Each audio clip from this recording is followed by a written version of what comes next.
est-ce que tu as vu la scène post-crédit de Venom 2, Let There Be Carnage? Tu l'as vu? Ok, cool, on peut commencer. Je préviens, si tu n'as pas vu Venom 2, je vais te spoiler, ok?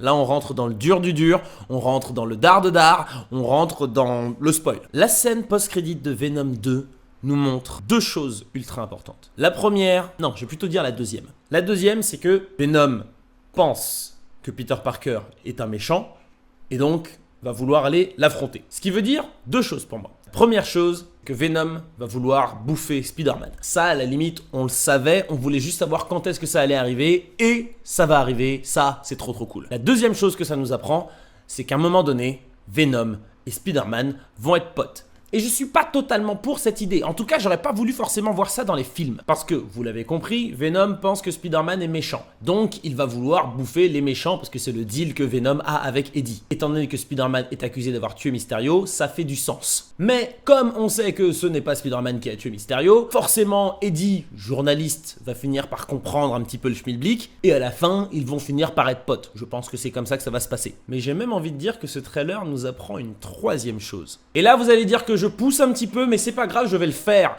Est-ce que ça confirmerait pas que sur ce plan qu'on voit dans le trailer de Spider-Man, ce serait Venom? Vous vous rappelez ce plan où j'arrêtais pas de dire « Ah, regardez, on dirait Venom » et tout le monde est en train de me dire « Mais non, c'est Lézard, Venom, il peut pas être dans le film Spider-Man No Way Home. » Boum, vous avez vu la scène post-crédit. Donc maintenant, est-ce que vous êtes sûr que c'est Lézard? Ou il y a peut-être un petit doute maintenant?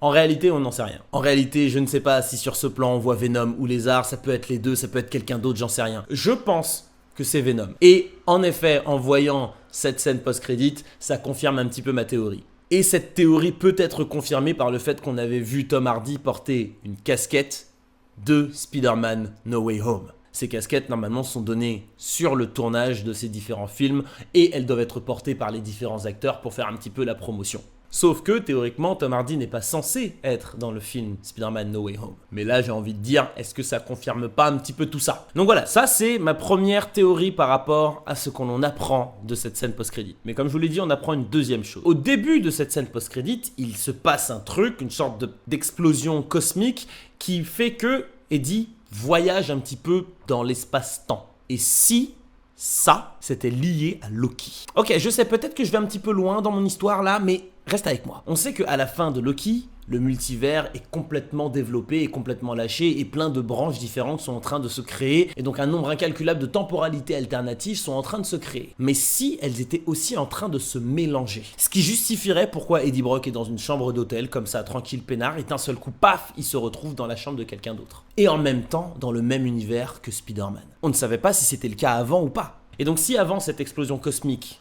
Venom et Spider-Man n'étaient pas dans le même univers, et que maintenant, ils le sont, ça confirme également une autre théorie, la théorie selon laquelle les autres Spider-Man pourraient se retrouver dans le même univers, dans Spider-Man No Way Home. Tu me suis ou tu me suis pas? Beaucoup de gens ont fait des théories, et j'en fais partie, autour du fait que Spider-Man va peut-être rencontrer les autres Spider-Man version Andrew Garfield et Tobey Maguire. Certains pensaient que Tom Holland, Peter Parker, allait voyager à l'intérieur des corps des différents autres Spider-Man. Je disais pourquoi pas cette théorie, mais je l'aimais pas trop parce que ça ne nous permettrait pas de véritablement voir le moment où tu aurais, les trois Spider-Man ensemble. Moi, je veux qu'ils soient ensemble et qu'ils affrontent les Sinister Six. Et on se dirait, peut-être qu'un Venom pourrait faire partie des Sinister Six. Sauf que ce n'est pas cohérent. Le Venom qu'on a dans les films aujourd'hui n'est pas méchant, c'est un anti-héros. Il tue uniquement les méchants. Donc pourquoi il s'associerait à des méchants pour tuer Spider-Man? Même s'il pense que Spider-Man est mauvais. C'est pour ça que je pense que Venom fera cavalier seul. Même s'il intervient dans le film Spider-Man No Way Home, il fera cavalier seul, il ne sera pas avec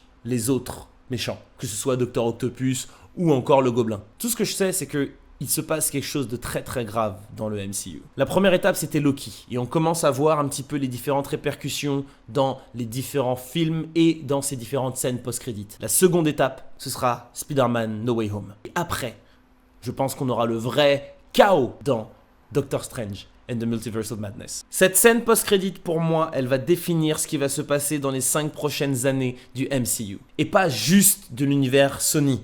Non, dans le MCU global. Parce que peut-être que certains ne s'en sont pas rendus compte, mais je pense que la majorité c'est le cas. Avec cette scène post-crédit, Venom fait officiellement partie du MCU.